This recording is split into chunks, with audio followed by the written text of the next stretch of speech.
יפה היא 10. אני מקווה שיפה יגר תשנה לנו את העיר.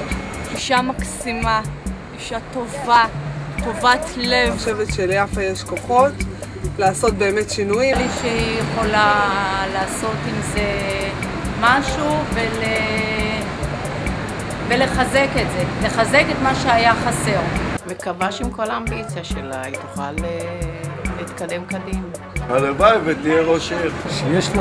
שיש לה את זה, שהיא מסוגלת להזיז דברים.